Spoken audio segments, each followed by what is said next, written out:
எப்பொருள் யார் யார் வாய்க் கேட்பினும் அப்பொருள் மெய்ப்பொருள் காண்பது அறிவு.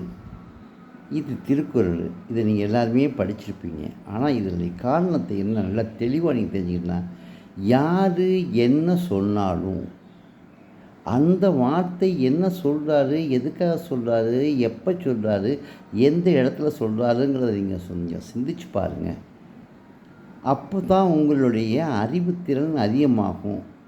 உங்களுடைய அறிவுத்திறன் கூடத்தான் நீங்கள் எல்லா இடத்துலையும் எல்லா விதத்துலேயும் உயர்ந்து நின்று அத்தனையும் சமாளிக்கக்கூடிய ஒரு தன்மைக்கு நீங்கள் வருவீங்க.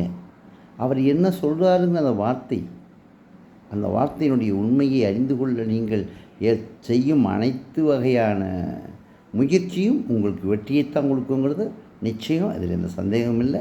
எனவே நீங்கள் என்ன செய்றீங்க, யார் என்ன சொன்னாலும் அது என்ன சொன்னாங்க அந்த வார்த்தையை சிறிது சிந்தித்து சிந்திக்கி பாருங்கள். நன்றி, வணக்கம்.